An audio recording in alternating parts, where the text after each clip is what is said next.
Hi, my name is Luna. And last Thursday, I learned I had been erased from my own family quietly. Precisely.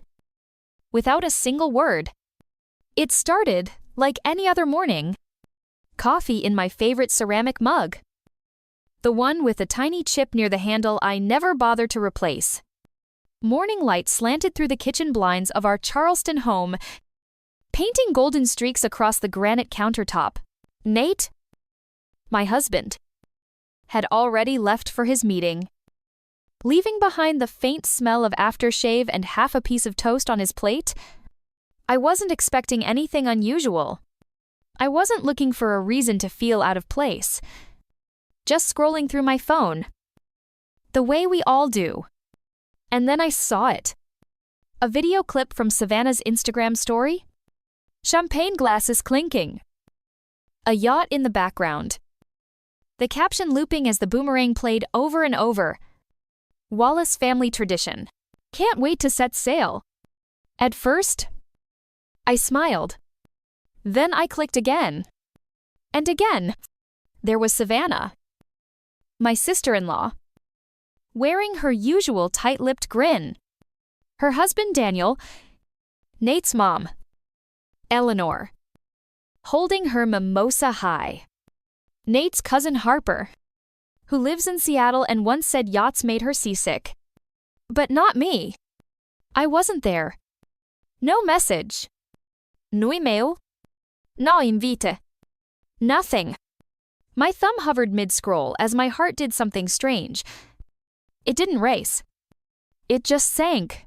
I opened the old group chat Wallace Legacy Voyagers and found I had been removed. Not muted. Not archived. Removed. Quietly. Cleanly. And in that moment, I realized it wasn't the first time.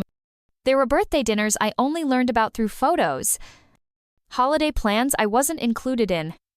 Group photos where I was cropped at the shoulder. For years, I told myself it was forgetfulness. Bad timing. Maybe even my fault. But now, there was no excuse left to lean on. They hadn't just excluded me from a trip. They had built something they called legacy, and written me out of it like I was never part of the draft.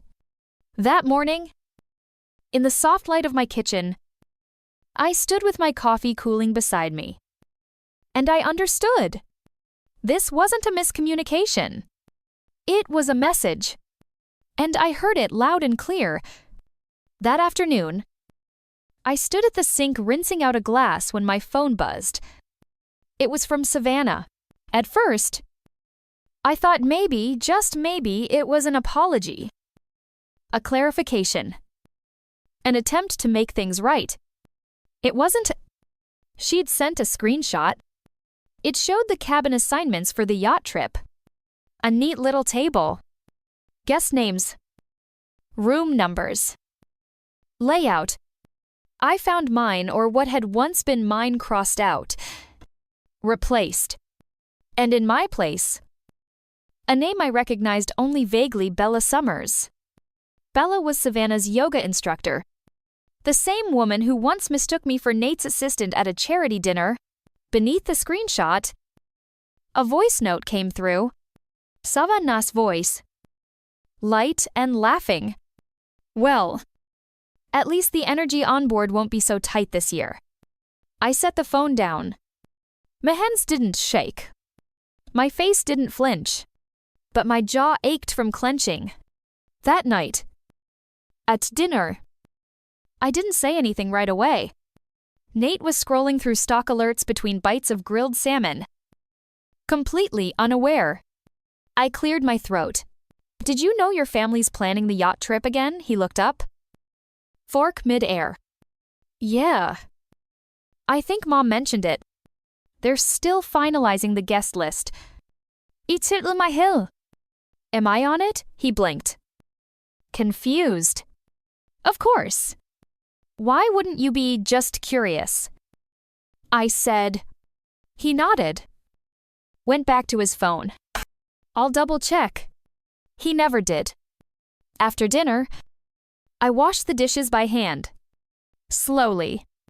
One by one. It was quiet. But that kind of quiet that gets inside your ribs. That night in bed, I lay staring at the ceiling. I replayed every moment Savannah had sidelined me.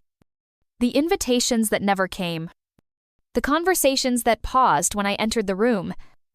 The way she always managed to turn the warmest settings into cold air when I showed up.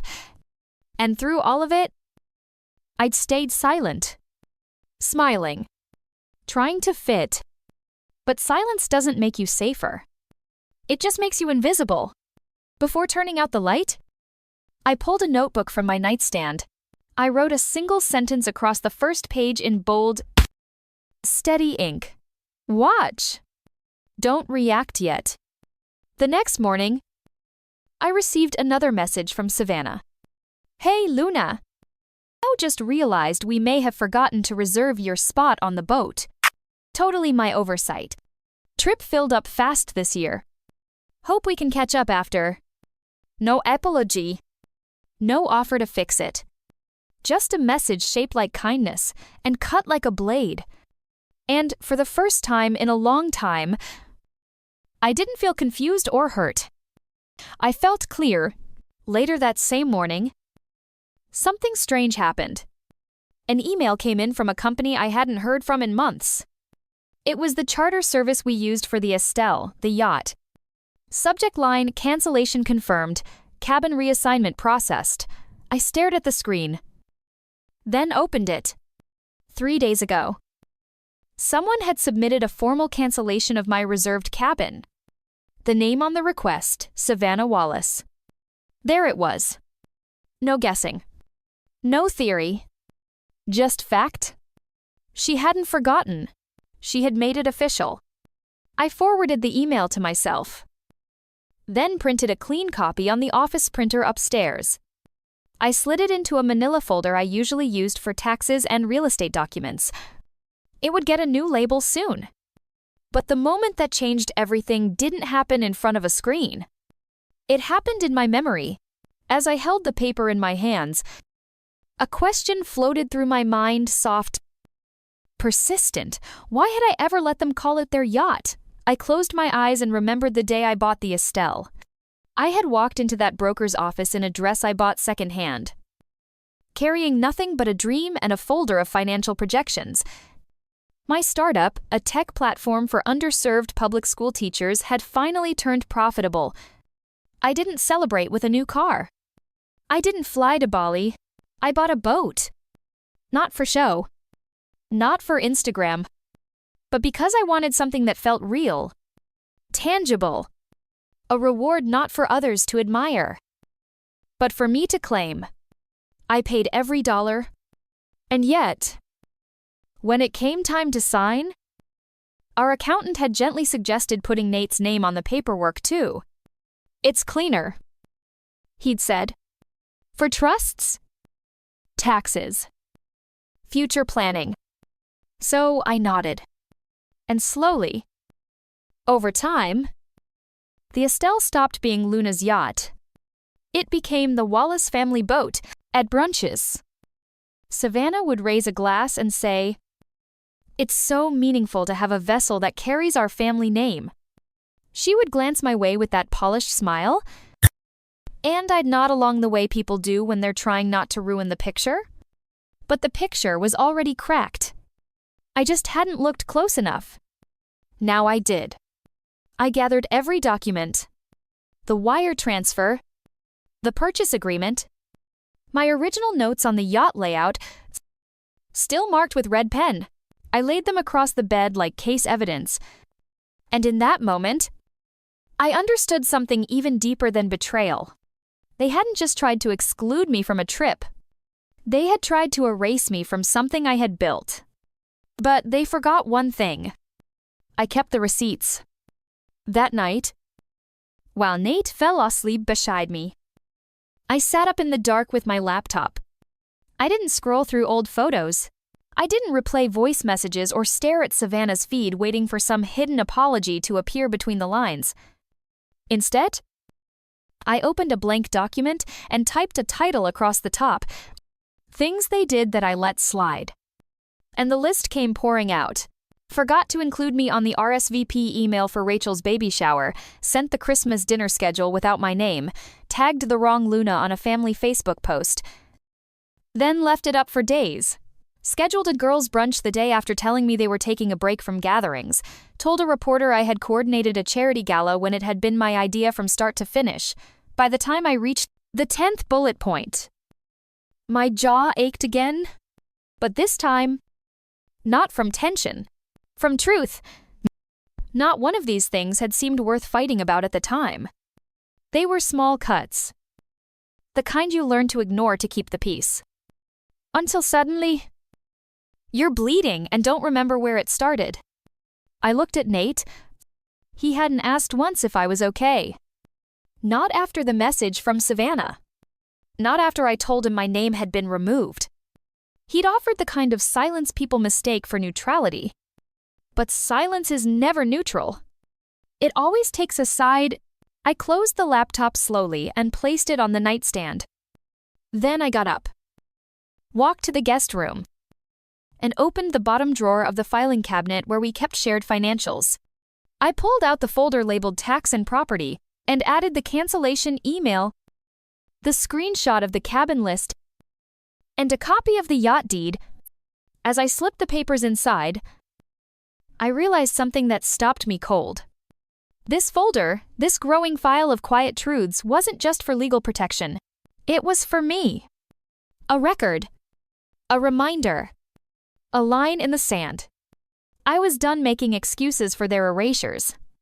I was done shrinking myself to fit into a space they'd already decided I didn't belong.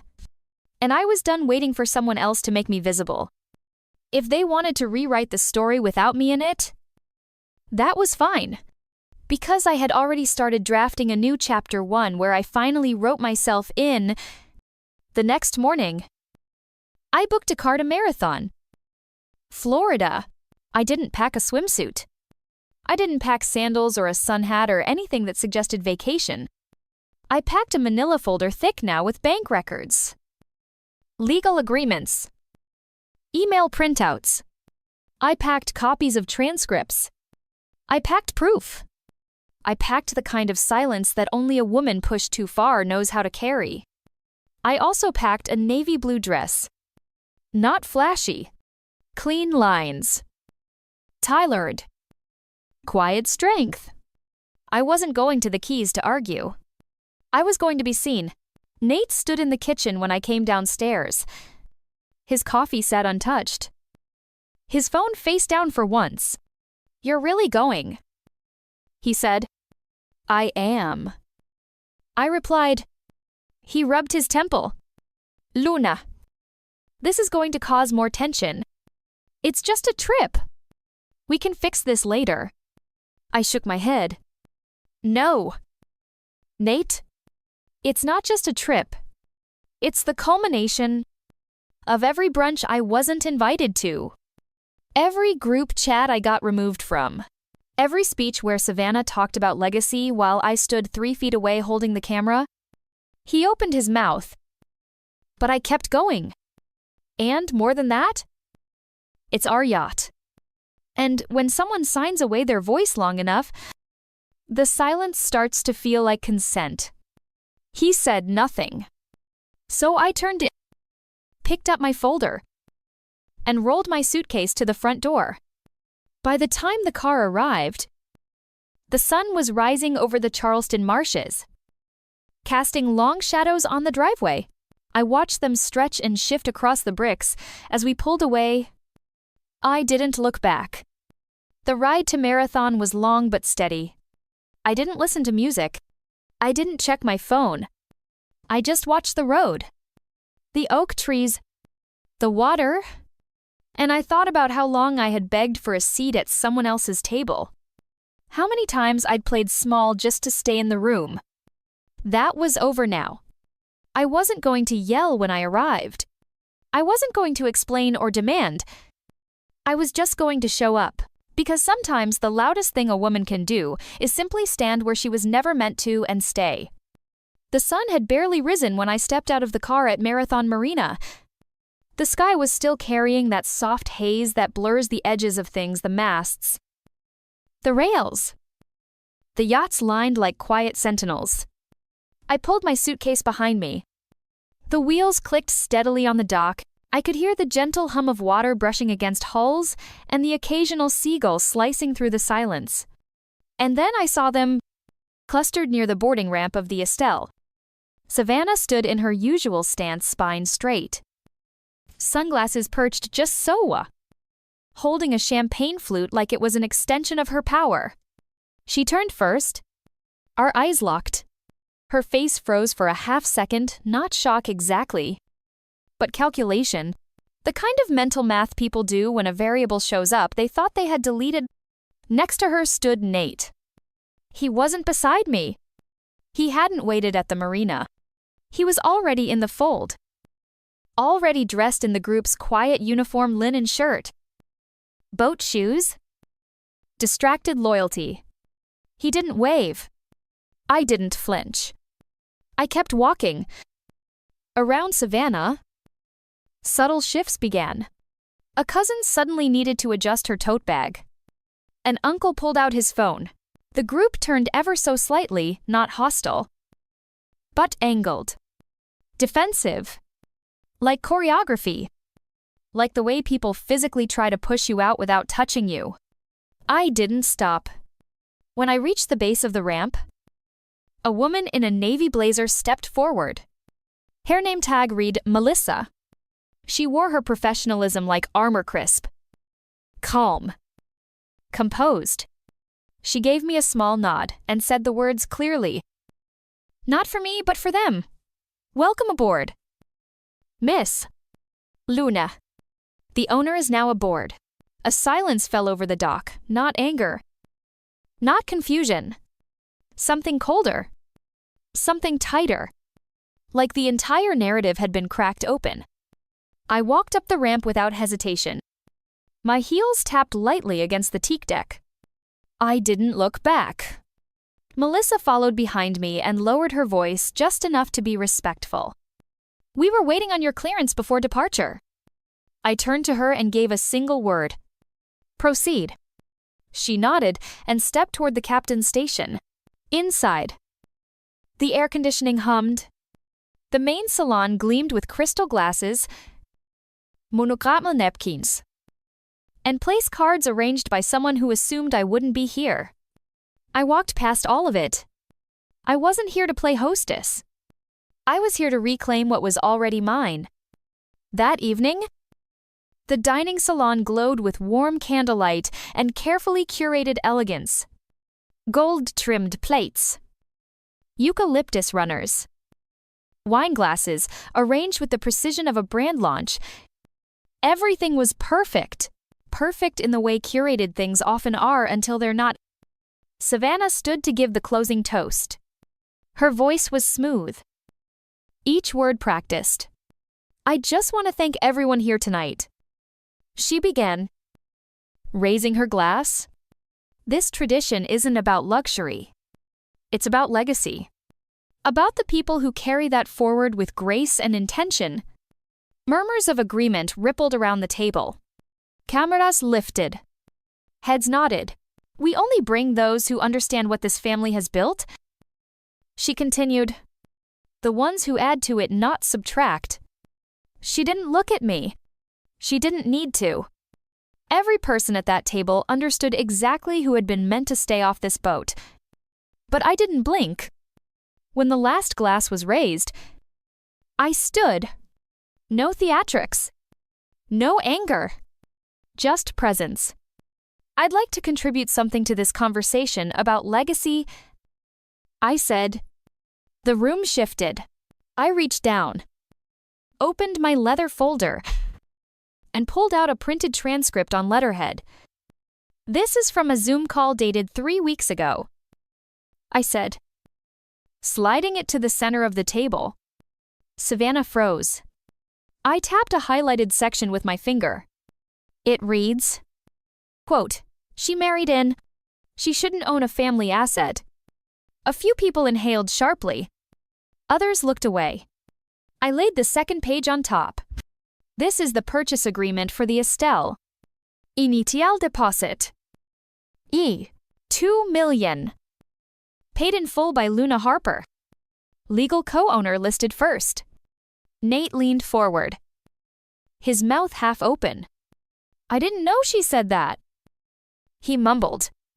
Savannah tried to speak, but the words didn't land. I'm not sharing this to embarrass anyone, I said calmly. I'm sharing it because I'm tired of being spoken about behind closed doors, as if I don't live right down the hall. Across the table, someone, Daniel, I think, cleared his throat. I had no idea. He said. I did, said Harper. Quiet but steady. I nodded once. This isn't about inclusion anymore, I said. It's about visibility. And truth? Savannah sat down hard. The silence was different now, not defensive, but disoriented. Like the room had realized the foundation beneath it wasn't as solid as they thought. I gathered the documents back into my folder with care. Before I sat down, I looked at Savannah one last time. You can keep building your version of the story, I said, but not on top of my name. Then I sat, not as a guest, as the woman who brought receipts to the legacy table. Later that night, the yacht was quiet in a way I hadn't heard before. Not peaceful, not restful, just suspended. The kind of silence that follows something irreversible. I walked the outer deck barefoot. The wood still warm from the day's sun. Somewhere behind me, soft music played from someone's phone. But no one was laughing anymore. No one was posing for pictures under fairy lights. No one was clinking glasses. Savannah hadn't spoken a word since the documents landed on the table. She ate her dessert alone in the lower salon. Staring out the window like the ocean might offer her a way to rewrite what had been said. But the sea wasn't interested in saving face. I passed by Nate in the hallway. He didn't say anything either. Just held the door for me like we were strangers in a hotel lobby. Not partners who had shared a life for 10 years. Back in our cabin, he stood by the dresser folding a shirt he hadn't worn. The sight of it so domestic, so normal, made something ache in me. He glanced up. I think I always knew, he said. Not the extent of it, but I saw things. I just didn't know how to stop it without breaking something. I sat down on the edge of the bed. You didn't have to stop it, I said. You just had to not go along with it. He nodded, his shoulders slumping slightly. I should have said something every time she made you small, he whispered.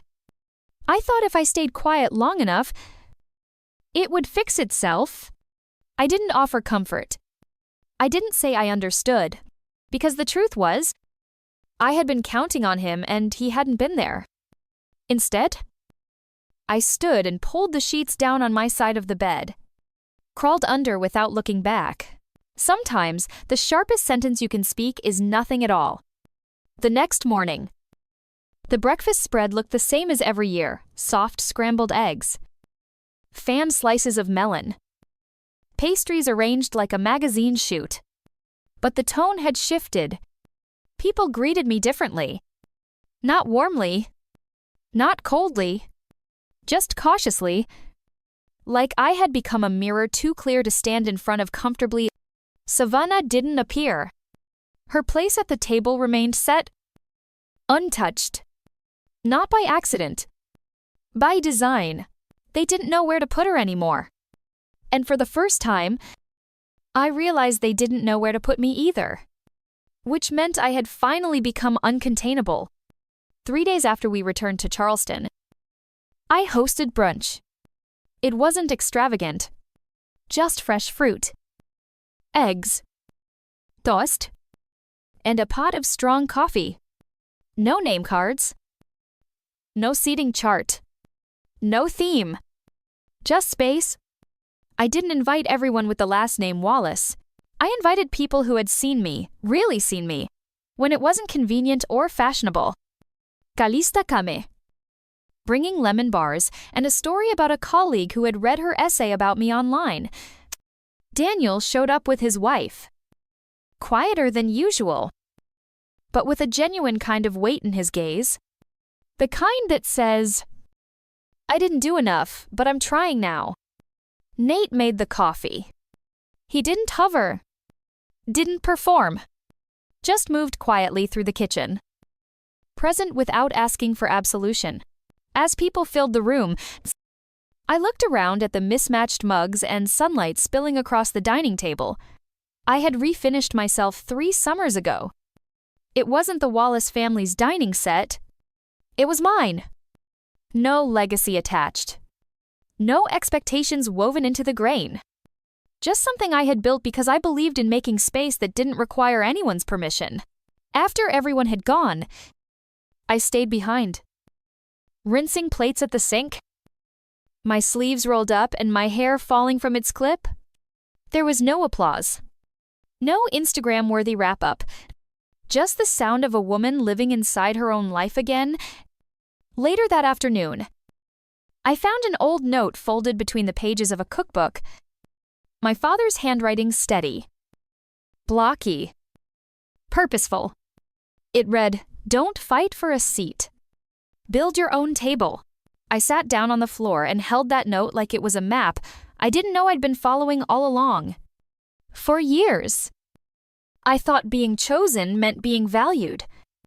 I thought being included meant being seen. But there's something quieter. Stronger. More permanent than being invited. It's choosing to show up anyway. Not in defiance, but in truth.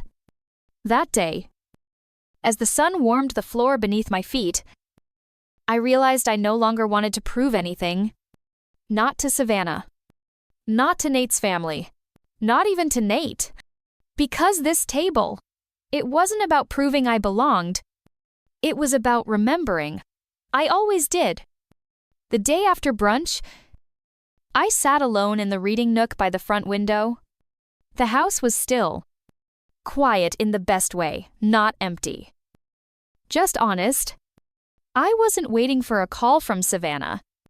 I wasn't checking if anyone had tagged me in a family group photo. I wasn't bracing for the next exclusion. There was nothing left to brace for.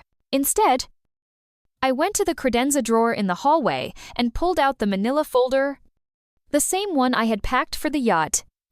Inside were documents, transcripts, receipts, each page a quiet record of every moment I had been made to feel invisible. But as I held it now, I realized something had changed. I didn't need it anymore. Not as proof. Not even as protection. Just as a reminder that the most dangerous thing you can do to a woman is try to erase her, because if she survives it, she will never forget how to write herself back in. Later that afternoon, my phone rang. The caller ID surprised me. Maya? Savannaznice. 23. Soft-spoken. Always watching. Rarely speaking. Hi, she said. Her voice a little shaky. I hope it's okay that I called. Of course. I replied. I just wanted to say, I saw what happened. I read Callista's article. I think you're the only one in this family who built something from scratch. Not inherited. Not married into. Built. And I've been thinking a lot about that. There was a pause. I'm applying for a fellowship. It's competitive. I don't really have anyone to review my application. Would you be willing? I didn't hesitate. Yes, I said. I'd be honored. After the call ended, I sat back and smiled. Legacy. I realized, isn't something passed down like a family heirloom. It's what you create when no one's watching. It's the courage to build your own table and make space for someone else to sit beside you. And that more than yachts, more than family names, More than carefully worded speeches is what lasts. So now, I want to ask you something. Have you ever been made to feel like an outsider in a room you helped build? Have you ever stayed quiet just to be tolerated or spoken up even when you knew the cost? Tell me in the comments. Drop a 1 if this story touched something inside you. Tell me where you're watching from. Or better yet, tell me the moment you realized you were done waiting for permission. Because if no one ever told you this before, let me be the first. You don't need to be chosen to matter. You already do. And the seat, it was never given. You built it.